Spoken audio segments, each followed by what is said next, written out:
సాగేదన్ ముందుకే సాగేదన్ ముందుకే సాగేదన్ యేసుతో సాగేదన్ యేసుతో సాగేదన్ విడువడు నన్ను విడువడు నన్ను విడువడు నన్ను విడువడు నన్ను పరమో వరకు విడువడు నన్ను పరమో వరకు విడువడు నన్ను ఆరాధించును యేసును ఆరాధించును ఆరాధింతును యేసుని ఆరాధింతును ఆత్మతో సత్యముతో ఆత్మతో సత్యముతో ఆరాధింతును యేసును ఆరాధింతును ఆరాధింతును యేసుని ఆరాధింతును పరిశుద్ధుడు పరిశుద్ధుడు పరిశుద్ధుడు పరిశుద్ధుడు పరిశుద్ధతలో దైవము పరిశుద్ధతలో దైవము ఆరాధన ఆరాధన ఆరాధన ఆరాధన ఆత్మతో సత్యముతో ఆత్మతో సత్యముతో ఆరాధన ఆరాధన ఆరాధన ఆరాధన ఒక్క మట్ట చాలు ఒక్క మట్ట చాలు ఒక్క మాట చాలు ఒక్క మాట చాలు చచ్చిన వారిని లేపిన మాట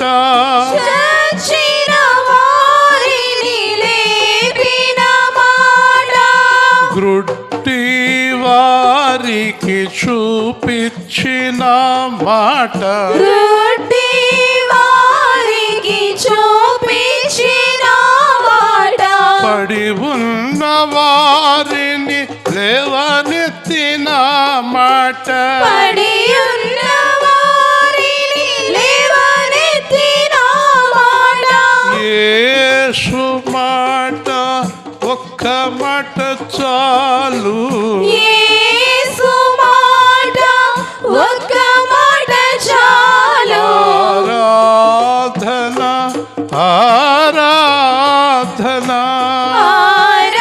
ఆరాధన ఆరాధన ఆత్మతో సత్యముతో ఆత్మతో సత్యముతో ఆరాధన ఆరాధన ఆరాధన ఆరాధన ఎంత ప్రేమ ఎంత జాలి ఎంత ప్రేమ ఎంత జాలి పడి ఉన్న వారి మీద ఎంత కరుణ పడి ఉన్న వారి మీద ఎంత కరుణ స్వస్థపరిచినావు లేవనెత్తినావు స్వస్థపరిచినావు లేవనెత్తినావు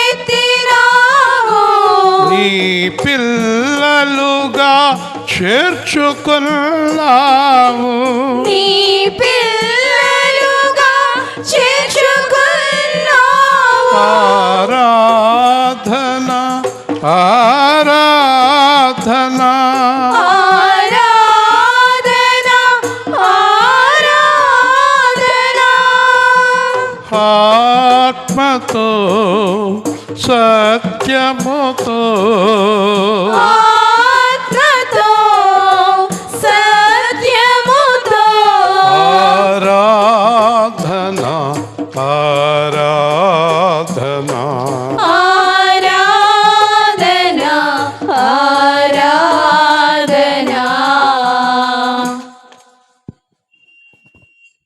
కూర్చుందాం. ఆ పిల్లని అది ముట్టుకునే ఒకమ్మా పడిపోతుంది. కెమెరా ఉంది.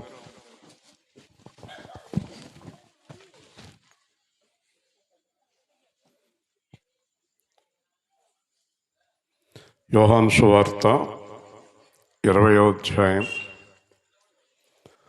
24వ వచనము నుండి యోహాను 20:24. యేసు వచ్చినప్పుడు 12 మందిలో ఒకడైన దిదుమా అనబడిన తోమా వారితో లేకపోయాను గనుక తక్కిన శిష్యులు మేము ప్రభువును చూచితమని అతనితో చెప్పగా అతడు నేను ఆయన చేతులలో మేకుల గురుతును చూచి నా వ్రేలు ఆ మేకుల గురుతులో పెట్టి నా చెయ్యి ఆయన ప్రక్కలో ఉంచితేనే గాని నమ్మనని వారితో చెప్పాను. 8 దినములైన తర్వాత ఆయన శిష్యులు మరలా లోపల ఉన్నప్పుడు తోమా వారితో కూడా ఉండెను. తలుపులు మూయబడి ఉండగా యేసు వచ్చి మధ్యను నిలిచి మీకు సమాధానము కలుగునుగాక అనెను. తరువాత తోమాను చూచి నీ వ్రేలు ఇటు చాచి నా చేతులు చూడుము, నీ చెయ్యి చాచి నా ప్రక్కలో ఉంచి అవిశ్వాసవి కాక విశ్వాసవై ఉండుమనెను. అందుకు తోమా ఆయనతో నా ప్రవ్వా నా దేవా అనెను. యేసు నీవు నన్ను చూచి నమ్మితివి, చూడక నమ్మిన వారు ధన్యులని అతనితో చెప్పాను. జాగ్రత్తగా దేవుని మాటలు వింటే ఈ రోజున ప్రపంచంలో యేసుని చాలామంది నమ్మడం లేదు. ఇంకా ఆశ్చర్యకరమైన విషయం ఏంటంటే క్రైస్తవులు కూడా యేసుని నమ్మిన వారు తక్కువ. యేసుని నమ్మడం అంటే పూర్తిగా యేసు మీద ఆధారపడటం. అలాగ ఆధారపడేవారు చాలా తక్కువ. ఎందుకు ఆధారపడతలేదు? ఈ లోకం దేవుణ్ణి నమ్మనివ్వడం లేదు. ఈ లోకంలో ఉండే వేషం దేవుణ్ణి నమ్మనివ్వడం. ఈ లోకంలో ఉండే ధనం దేవుణ్ణి నమ్మనివ్వడం లేదు. ఈ లోకంలో ఉండే పాపం దేవుణ్ణి నమ్మనివ్వడం లేదు. ఎవరైనా యేసుని నమ్మలేదు అంటే వారికి యేసుకి మధ్యలో ఉన్న అడ్డము పాపం. దేవుని స్తోత్రం. ఈ పాపం నమ్మనివ్వదు. అంటే క్రైస్తవుల్లో కూడా పాపం ఉందా? చాలా మందిలో ఇంకా పాపం ఉంది. ఈ పాపము విడిచిపెట్టేదాకా యేసు వారికి దొరకడు. మరి యేసు దొరకకుండా నమ్మకం ఎలా కలుగుతుంది? వారి జీవితంలో కార్యాలు ఏమీ జరగవు. కార్యాలు జరగవు కనుక ఎందుకు యేసుని నమ్ముకోవాలి? మేము ఇంకా ఎందుకు యేసుని నమ్ముకోవాలి అనే క్రైస్తవులు ఉన్నారు. నా ఇంట్లో ఇంకా ఏదీ జరగలేదు, నేను ఎందుకు యేసుని నమ్మాలి? నా జీవితంలో ఇంకా ఏదీ జరగలేదు, నేను యేసుని ఎందుకు నమ్మాలి? పోనీ నమ్మిన వారి జీవితంలో ఏం గొప్ప జరిగిపోయిందని నేను నమ్మాలి యేసుని అనేవారు ఉన్నారు. వీళ్ళందరూ ఎవరంటే సందేహాలు, పాపాలు, లోకము నిండి ములిగిన వారు. ఇక్కడ వాక్యం మనం చూసినప్పుడు యేసు వచ్చాడు, మేము చూశాము అని శిష్యులు చెప్తున్నప్పుడు శిష్యుల్లో ఒక శిష్యుడే. ఆశ్చర్యం అది నేను చెప్పేది. ఎందుకంటే ఒక పాస్టర్ గారు నేను నమ్మలేదు. నేను ఒకసారి ఒక పాస్టర్ గారు చర్చిలో సాక్ష్యం చెప్తుంటే నేను అతను చూడటం లేదనుకున్నాడు, కానీ నేను చూపు చాలా చురుగ్గా ఉంటుంది దేవుడు కృపచేత. ఇలా చూశాను, నవ్వుతున్నాడు. అంటే నేను అబద్ధాలు చెప్తున్నాను అనుకుంటున్నాడు. నేను యేసు ప్రభు నాకు కనిపించాడని చెప్తుంటే కనిపించాడా అన్నట్టుగా చూస్తున్నాడు. అందుకే నీకు ఎప్పుడు కనపడలేదు, నాకు కనిపించాడు. అంటే క్రైస్తవులను నమ్మరు. ఎవరైనా ఒకళ్ళు సాక్ష్యం చెప్తుంటే నిజమా ఇదంతా జరిగిపోయిందా అంటది. అంటే నీకు జరగకపోతే వాళ్ళకి జరగదా? చూసారా ఎంత దారుణమైన వ్యక్తులు ఉన్నారు. దేవుడు వచ్చాడమ్మా, నా అప్పు అంతా తీర్చాడమ్మా. మరి నీకు తీర్చడు, నాకెందుకు తీర్చడు? నీకు తీర్చడు, వాళ్ళకి తీరుతాడు. ఒకడు జీవితంలో కార్యం జరిగింది, ఇంకొకడు నమ్మలేదు. ఇలాంటి పరిస్థితులు క్రైస్తవుల్లో ఉన్నాయి. ఇంకా బయట వారు ఎలా నమ్ముతారు? యేసుని నమ్ముకున్నాక మీకు అన్నీ అయిపోయినాయా? మరి మీ అబ్బాయి ఎందుకు అలాగయ్యాడు? మరి మీ అమ్మాయి ఎందుకు అలాగైంది అని మళ్ళీ ఈ మాట. చూసారా ఎన్ని రకాల వారు ఉన్నారు.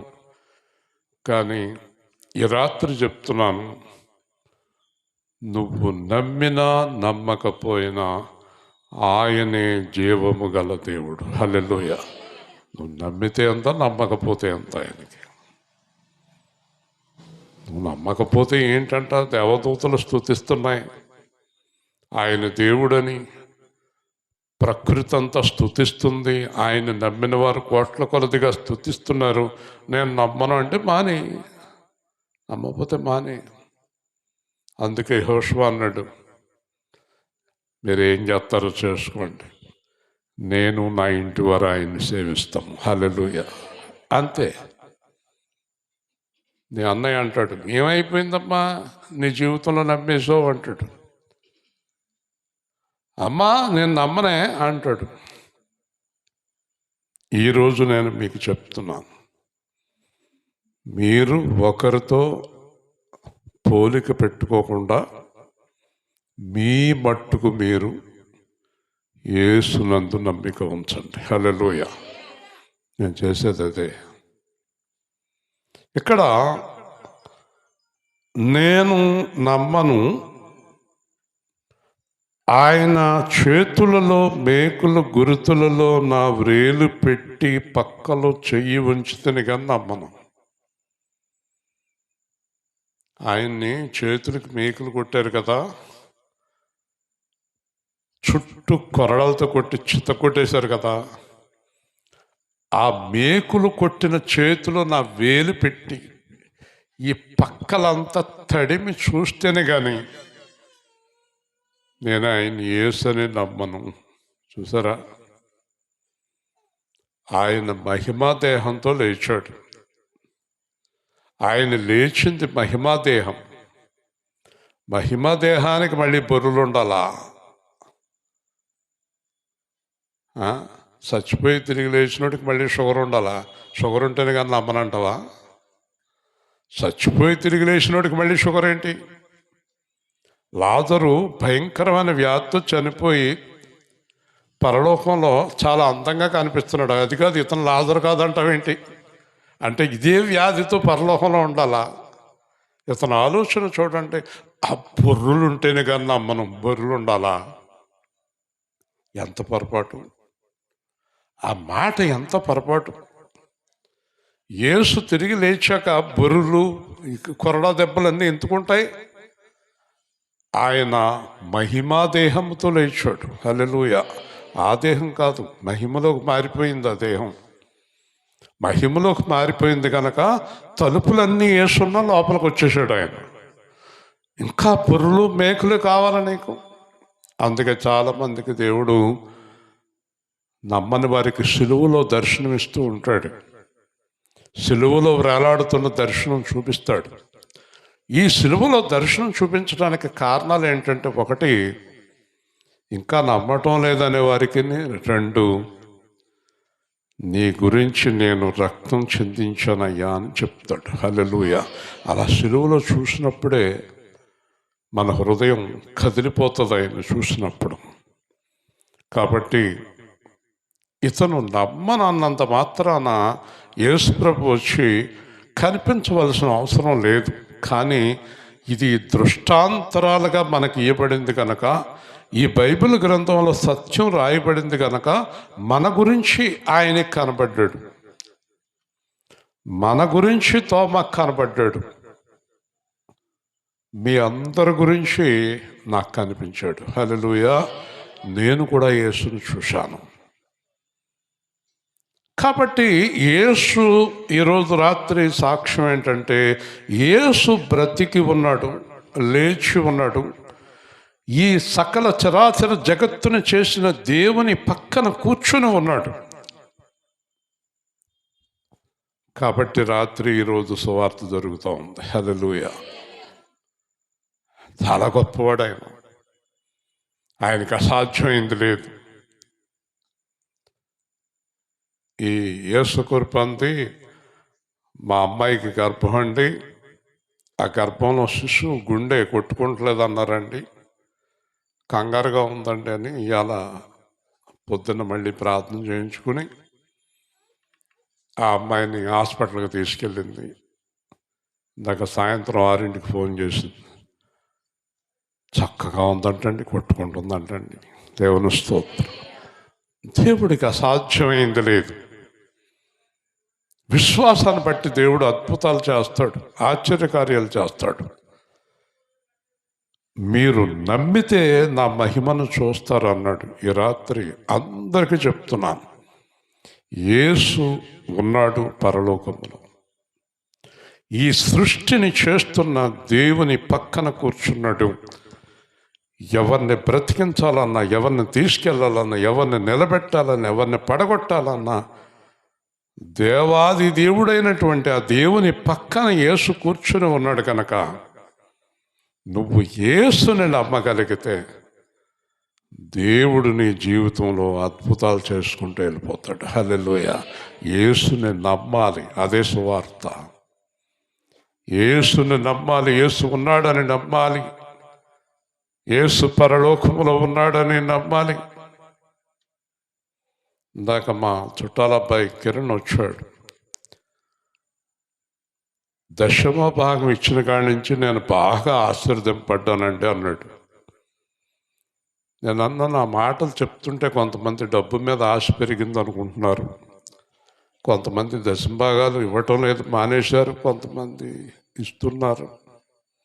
కాదండి, వాళ్ళకి తెలియకండి, 10వ భాగంలో ఆశీర్వాదం నేను కళ్ళారా చూశానండి అన్నాడు అతను. ఏ విధంగా చూసావు అన్నాను. 10వ భాగం ప్రారంభించిన రోజు నుంచి అండి చెయ్యి చాపనివ్వలేదండి దేవుడు నన్ను అన్నాడు. హల్లెలూయా. అది అతను సాక్ష్యం. మరి కొంతమంది నమ్ముతారు, కొంతమంది నమ్మరు.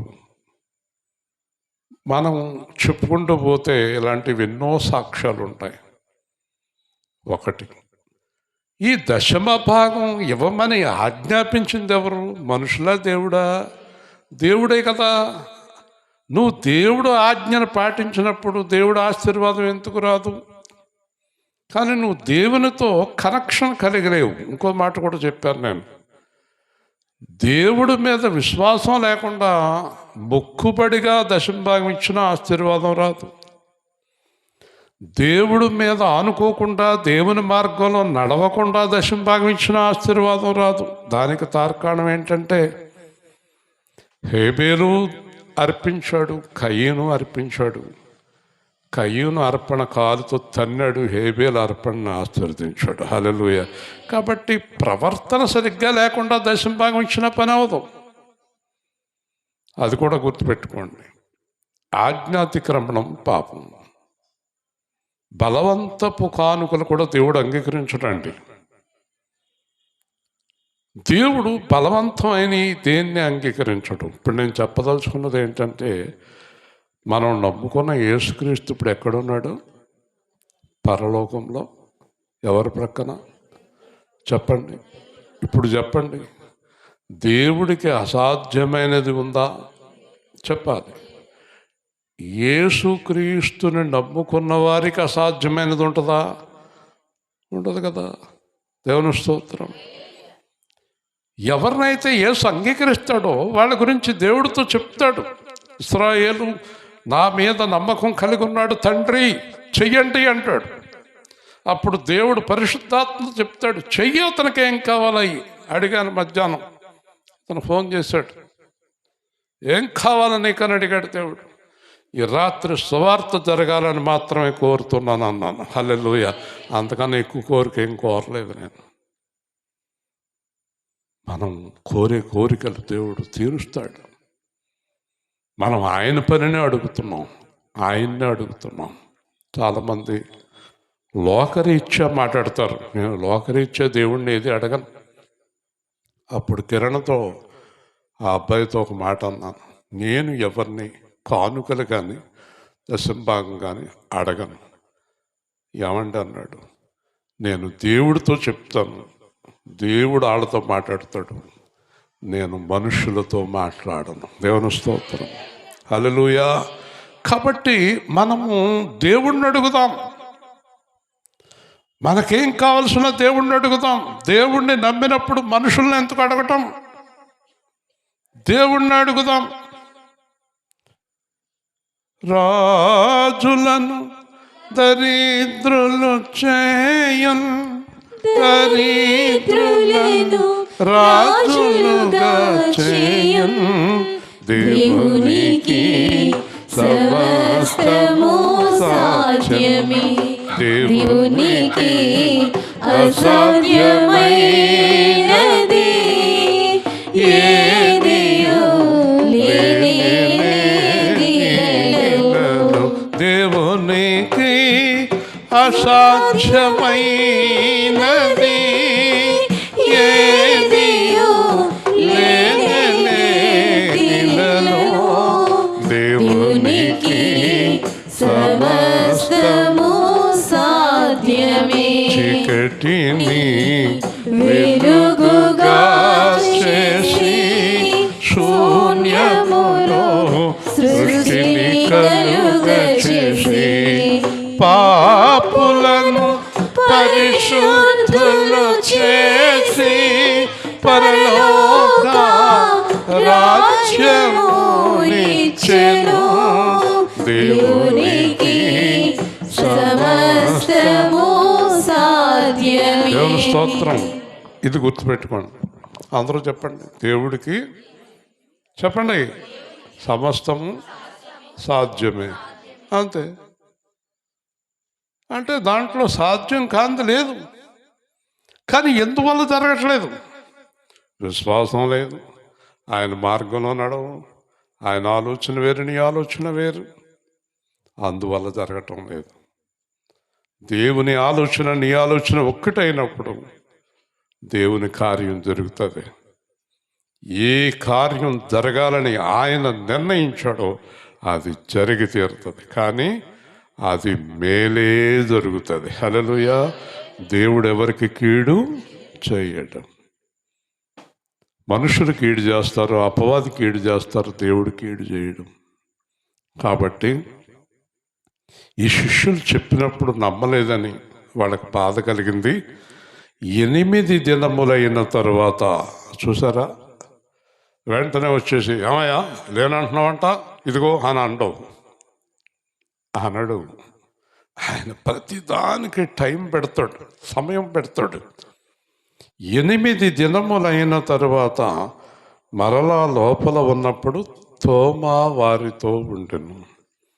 తలుపులు మూయబడి ఉండగానే యేసు వచ్చాను. చెప్పండి, ఆయనకు తలుపులు ఏమాడము? పేతుర్ని జైల్లోంచి బయటికి తీసుకొచ్చాడు. నిన్ను నన్ను కూడా ఎలాంటి చోట నుంచైనా బయటికి తీసుకొస్తాడు. దేవుడు చెయ్యలేని కార్యం అంటూ ఏదీ లేదు. ఆయన మరల లోపలికి వచ్చాడు. వచ్చిన తర్వాత దేవుడు చెప్పే మొదటి మాట ఎప్పుడు కూడా గుర్తుపెట్టుకోండి, ఎవరితోటైనా సరే, మీకు సమాధానము కలుగునుగాక. హల్లెలూయా చెప్పండి. ఎందుకు వచ్చాడు ఈ లోకానికైనా? సమాధానపరచడానికి, సమాధానం ఇవ్వటానికి. మీ కుటుంబంలో, మీ గృహంలో, మీ సంఘంలో, మీ జీవితంలో మీకు సమాధానం లేదంటే యేసు మీ విషయంలో సమాధానాన్ని అనుగ్రహించలే. దేవుడు మీకు సమాధానం ఇవ్వలేదు, అందుకే మీకు సమాధానం లేదు. కలవరం కలవరం కలవరం కలవరం. మొగుడు గురించి కలవరం, కొడుకు గురించి కలవరం, కోడల గురించి కలవరం, పిల్లల గురించి కలవరం.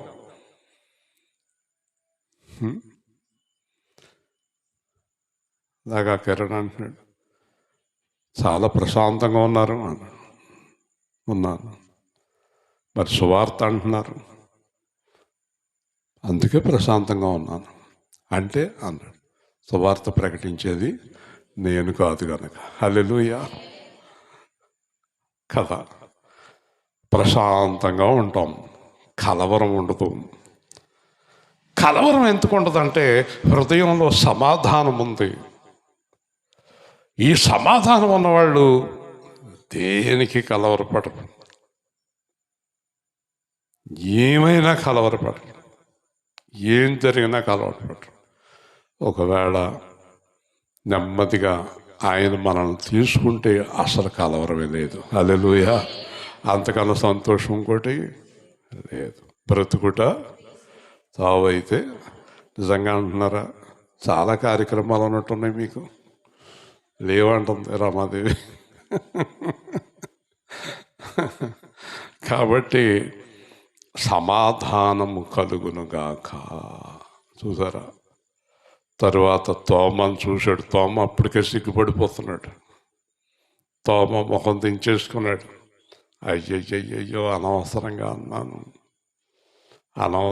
అన్నాను, ఈయన ఉన్నాడు బాబోయ్. అప్పుడు తోమా, నీ వ్రేలు చాచి నా చేతులు చూసి నీ చెయ్యి చాచి నా ప్రక్కలో ఉంచుము. గట్టిగా దేవుని స్తోత్రం. అంటే ఇప్పుడు ఒక మాట అడుగుతాను, చెప్పండి. మనము మాట్లాడుకునే సంభాషణలన్నీ దేవుడు వింటున్నాడా? మళ్ళీ చెప్పాలి, వింటున్నాడా? గట్టిగా, ఇంకా గట్టిగా. అంచేత ఏం అదుపులో పెట్టుకోవాలి? నాలుక, బూతులు, అబద్ధాలు, లేనిపోని మాట్లాడకూడదు. మలాకి గ్రంథంలో అంటాడు, ఆయన యందు భయభక్తులు గలవారు మాట్లాడుకొనిచుండగా చెవియొగ్గి ఆలకించను. హల్లెలూయా. ఇందాక నేను కిరణ్ మాట్లాడుకున్నాయని వింటాడు. మరి సాయంత్రం రాత్రి మీ ఆవిడతో మాట్లాడింటాడా? వింటాడా? ఇస్రాయేల్ గారు ఏదో చెప్తారు కానీ అవన్నీ ఎక్కడ దొరుకుతాయా అంటాడు ఆవిడతో. నిజమేనాయో అంటది ఇది. వింటాడా? వినడా? వింటాడు. అందుకే నీ కార్యం ఇంకో 2 సంవత్సరాలు ఎదరకపోయింది. విశ్వాసం ఉండాలి, మనకి బలంగా ఉండాలి. ఒరే, నీ భార్య మారి నీతో కాపురం చేస్తుందిరా అంటే నాకు నమ్మకం లేదమ్మా అన్నాడు అనుకోండి, ఇంకేం జరుగుతుంది? నమ్మితే మహిమను చూస్తావని దేవుడు చెప్తుంటే నువ్వు నమ్మవు, నీ కార్యం జరగదు. కాబట్టి తోమా మాట్లాడిన మాటలన్నీ తిప్పి కొడుతున్నాడు. అబ్బాయి తోమా, చేతుల్లో పెడతావా చెయ్య, పక్కలో పెడతావా చెయ్య అంటే నేను ఇంకా బొర్రులతోటి రక్తంతో ఉండాలంటావా? ఎంత పాపం, ఎంత తప్పు. అయినప్పటికీ కూడా మీరు జాగ్రత్తగా వినండి, తోమా దేవుడికి కావాలి. హల్లెలూయా. మీకు ఒక విషయం తెలుసా? ఆ తోమాయే భారతదేశానికి వచ్చాడు. మద్రాసులో ఉన్నాడు, కేరళలో ఉన్నాడు. అవన్నీ చూసి వచ్చాను నేను. కేరళలో తోమా తిరిగిన చర్చికి వెళ్ళాను. మద్రాసులో ఆయన సేవ చేశాడు. ఆయన్ని బళ్ళింతో పొడిసి చంపేశారు పూజారులు. సరే, అది వేరే విషయం. ఈ తోమా ద్వారా ఎంత పరిచర్య ఉంది గనక దేవుడు తోమాకు కనిపించాడు. హల్లెలూయా. సుందర్ సింగ్తో అంత పరిచర్య ఉంది గనక సుందర్ సింగ్కి కనిపించాడు, అందరికీ కనిపించాడు. కాబట్టి అతను దగ్గరికి రాలేదు, చెయ్య పెట్టలేదు, చేతులు చూడలేదు. ఎందుకంటే అది చాలా పాపం అని అర్థమైపోయింది అతనికి. అది చాలా పాపం. మీరు ఒక విషయం తెలుసుకోండి, యేసు ఉన్నాడా లేదా అనుకోవటం పాపం, యేసు చేయగలడా చెయ్యలేడా అనుకోవటం పాపం, నిజమైన అసలు యేసు ఉన్నాడు అనుకోవటం ఇంకా భయంకరమైన పాపం. యేసు ఉన్నాడని నమ్మటమే మనకు అవసరం. హల్లెలూయా. అసలు సందేహం అనేది రావచ్చా? యేసు ఉంటే ఇలాగెందుకు జరిగింది అనొచ్చా? అనకూడదు. మీ జీవితంలో ఎప్పుడు ఈ మాట వాడకండి. మీరు రోజు రోజుకి దేవుడికి దగ్గర ఉండగానే మనుష్యుల గురించి మాట్లాడకండి. యేసు ఉంటే మా అమ్మాయికి ఇలాగెందుకు జరగాలి, యేసు ఉంటే నాకెందుకు ఇలా జరగాలి అని అనకండి. యేసు ఉన్నాడు, ఉంటాడు, ఎప్పుడు ఉంటాడు. నమ్మికతో సాగిపో. సాగరాలు పొంగిన నింగి నేల కూలిన, సాగరాలు పొంగిన నింగి నేల కూలిన, భయమేల ఓ సంగమా, దిగులేల ఓ సంగమా, బండ క్రీస్తే నీ అండనుండా, గీతములు పాడుమా, నీ ప్రియుని వీక్షించుమా, బండ సందుల పావురమా, వరుడు నిన్ను కోరెను, నీ ప్రియుడు నిన్ను కోరెను, నీ స్వరము వినిపించుమా, నీ ముఖము చూపించుమా, రాజు దిగి వచ్చు వేళ నీవు సంసిద్ధమా, నీవు పరిశుద్ధమా, బండ సందుల పావురమా, కొండ పెట్టలందున బండ పీటలందున నీ గూడు నిర్మించుమా, నీ ప్రియునికై చూడుమా, లోకాశలు నీకేలనమ్మా, సిద్ధి వెలిగించుమా, సిద్ధముగనుండుమా, బండ సందుల పావురమా, ద్రాక్ష చెట్లు పూల బట్టి వాసనలిచ్చుచున్నవి, చలికాలమే గడిచెనమ్మా, దిగురేల నీకింకలెం, వరుడు యేసు దిగి వచ్చు వేళ తరుణమే తెంచెనమ్మా, నీ ప్రియుని సంధించుమా, బండ సందుల పావురమా. లోకము వెళ్ళిపోయే రోజులు వచ్చేస్తున్నాయి, లోకము గతించే రోజులు వస్తున్నాయి. రాబోయే రోజులన్నీ భయంకరమైన దినాలు. రోగాలు, హత్యలు, భూకంపాలు, యుద్ధాలు ఆల్రెడీ చాలా జరుగుతున్నాయి. రాబోయే రోజుల్లో ఒకళ్ళనొకళ్ళు చంపేసుకునే దినాలు వస్తున్నాయి, అతి త్వరగా వస్తున్నాయి. మనుషులు ప్రేమలు చల్లారిపోయి ఎవరిని ఎవరు లెక్క చేయరు. గుర్తుపెట్టుకోండి, యేసు ప్రభు చెప్పిన మాట ప్రకారం చూస్తే భార్యను భర్త చంపుతాడు, భర్త భార్యను చంపుతుంది, తండ్రి పిల్లలను చంపుతాడు, పిల్లలు తండ్రిని తల్లిని చంపుతారు. కాబట్టి మీ అబ్బాయి నిన్ను చంపేయచ్చు, నీ భర్త నిన్ను చంపొచ్చు, నీ భార్య నిన్ను చంపొచ్చు.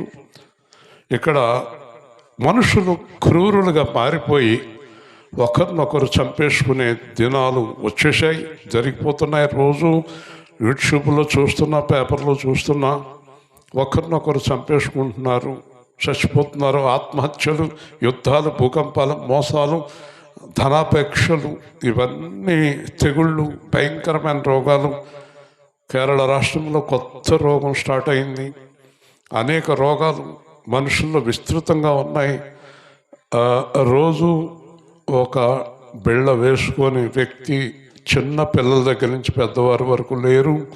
అలాంటి భయంకరమైన స్థితుల్లో ఒకే ఒక్క ఆశ ఏంటంటే యేసు రాజ్యం మాత్రమే. హల్లెలూయా. ఇంకా కొత్త ఆశ ఏం పెట్టుకో.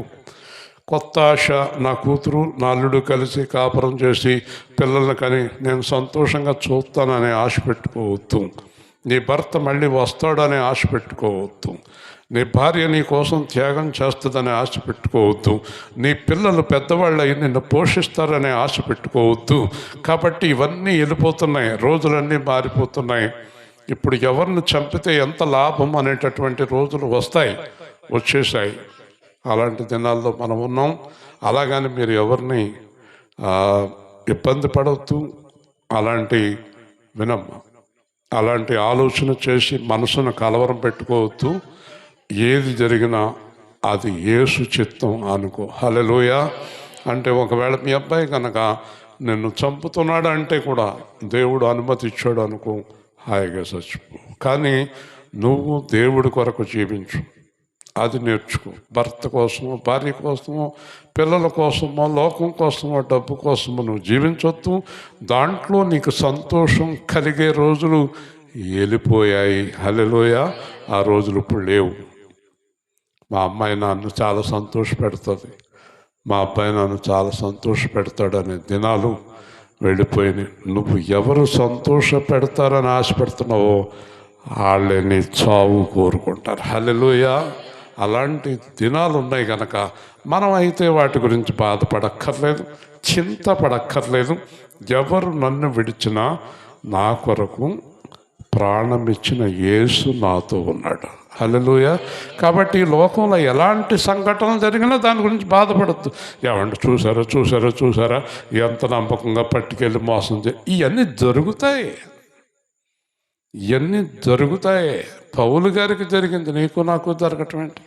కపట సహోదరుల చేతిలో పడితిని అన్నాడు, దొంగల చేతిలో పడితిని అన్నాడు. పౌలు లాంటి సేవకుడు బైబిల్లో ఎవరైనా ఉన్నారా? ఆయనే పెడితే నువ్వెంత నేనెంత. హల్లెలూయా. కాబట్టి వీటన్నిటి గురించి ఆలోచించు. పోయేది పోని, వచ్చేది రాని, ఎవరన్నా వెళ్ళిపోని, ఎవరన్నా రాని, ఏదన్నా ఉండని, ఏదన్నా పోని, యేసు రాజ్యం నాకు స్థిరం. హల్లెలూయా. అందుకని వాళ్ళతో కలిసిపో, ఆ దొంగలతో కలిసిపో, ఆ మోసగాడితో కలిసిపో. నీ కూతురు గురించి, నీ కొడుకు గురించి, అల్లుడి గురించి, మొగుడు గురించి నువ్వు అబద్ధాలు ఆడకు, నువ్వు మోసం చేయకు, నువ్వు అప్పులు చేయకు, నువ్వు దరిద్ర పనులు చేయకు. నువ్వు దేవుడి కోసం నిలబడు. హల్లెలూయా. అర్థమవుతుందా? కాబట్టి అవిశ్వాసివి కాక విశ్వాసివై ఉండు. ఏమన్నాడు? ఇదే మీరు నేర్చుకోండి. ఈ మాట అందరూ చెప్పండి. అవిశ్వాసివి కాక. అవిశ్వాసం ఎప్పుడొస్తుంది?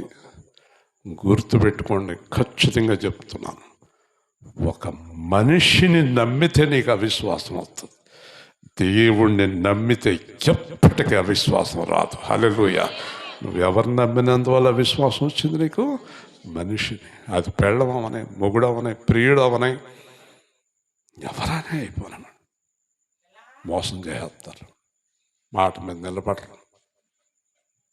మీద నిలబడరు. వింటున్నావా? విను. అయిపోయింది. ఇంకా మాట్లాడుకు, చూడకు. విను. ఈ మాటలు మళ్ళీ నీకు ₹1,00,000 ఇస్తే వచ్చినని చెప్పను. వేరే పాస్టర్లు ఎవరైనా 1,000 ఇస్తేనే వచ్చి చెప్తారు. 1,00,00,000 ఇచ్చినారో నీ దగ్గరికి. నేను దేవుని స్తోత్రం. జాగ్రత్తగా విను. దేవుడు పంపించాడు. చెప్పండి, ఎందువలన అవిశ్వాసం వస్తుంది? మనోహర్ భార్య ఎవరిని నమ్మితే అవిశ్వాసం వస్తుంది? చెప్పు. మనుషుల్ని నమ్మితే. అర్థమైందా? ఓకే. రెండోది నాతో కలిసి చెప్పండి. నేను నమ్ముకున్న అవిశ్వాసం. నిన్ను నువ్వు కూడా నమ్మకూడదు. నీ మనసు నిన్ను మోసం చేస్తుంది. ఇప్పుడు ఎవరిని నమ్మితే మనం హాయిగా ఉండొచ్చు? అందరూ చెప్పాలి, నా యందు విశ్వాసం ఉంచు. హల్లెలూయా. అందరూ ఎవరి యందు విశ్వాసం ఉంచాలి? అవిశ్వాసివి కాక విశ్వాసివై ఉండు. అందుకు తోమ ఏడుతున్నాడు తోమ, నా ప్రభువా, నా దేవా, నన్ను క్షమించు. ఆయనకి నవ్వొచ్చింది. గంతులేసేవాడు నువ్వే, క్షమించమనేవాడు నువ్వే. మనం అన్నీ మనమే చేసేస్తాం, గబగబ మాట్లాడేస్తాం, క్షమించండి అంటాం. కాబట్టి యేసు అంటున్నాడు, నీవు నన్ను చూచి నమ్మితివి. చెప్పండి. అంటే యేసు ప్రభుకు తోమా విషయంలో సంతోషం ఉందా లేదా? అస్సలు లేదు. ఎందుకు లేదు? నేను చూస్తేనే నమ్ముతాను అన్నాడు కనుక. మరి దేవుడికి ఎవరి విషయంలో సంతోషం అంట? చూడక నమ్మిన వారు ధన్యుడు. హల్లెలూయా. మనలో ఎవరు యేసుని చూడలేదు.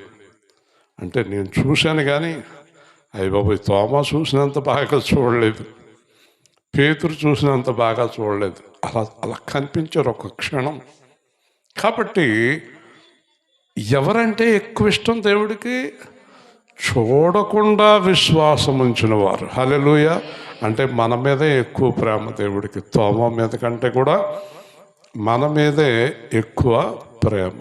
కాబట్టి ముగించే ముందు చెప్తున్నాను, మీరు జీవించినంతకాలం, బ్రతికున్నంతకాలం మీరు ఎవరి మీదైనా నమ్మకం పోగొట్టుకోండి, పెట్టుకోండి, నాకు సంబంధం లేదు. యేసు మీద మాత్రం ఎప్పుడు ఒకే నమ్మకంతో జీవించండి. హల్లెలూయా, హల్లెలూయా. ఆ నమ్మకమే మిమ్మల్ని చివరిదాకా కాపాడుతుంది. ప్రేమగల తండ్రి, జీవాధిపతి అయిన ప్రభువా, ఈ రాత్రికాలం మందు మీరు ఇచ్చిన సువార్తను బట్టి స్తోత్రాలు. ఏర్పాటు చేసిన జ్యోతి గారిని, మరి ఇక్కడ ఏర్పాటు చేసుకున్న కుటుంబాన్ని, ఎంతో కష్టపడి వర్షంలో వచ్చిన పిల్లల్ని అందరినీ మీరు దీవించి మేము ఎల్లప్పుడూ మీ కృపలో ముందుకు సాగే భాగ్యం అనుగ్రహించమని యేసుక్రీస్తు నామములో ప్రార్థిస్తున్నాము. ఆమె. అందరూ 12 గంటలకు రేపు సిద్ధంగా ఉండండి. తొందరగా మనం ఆరాధన చేసుకుందాం.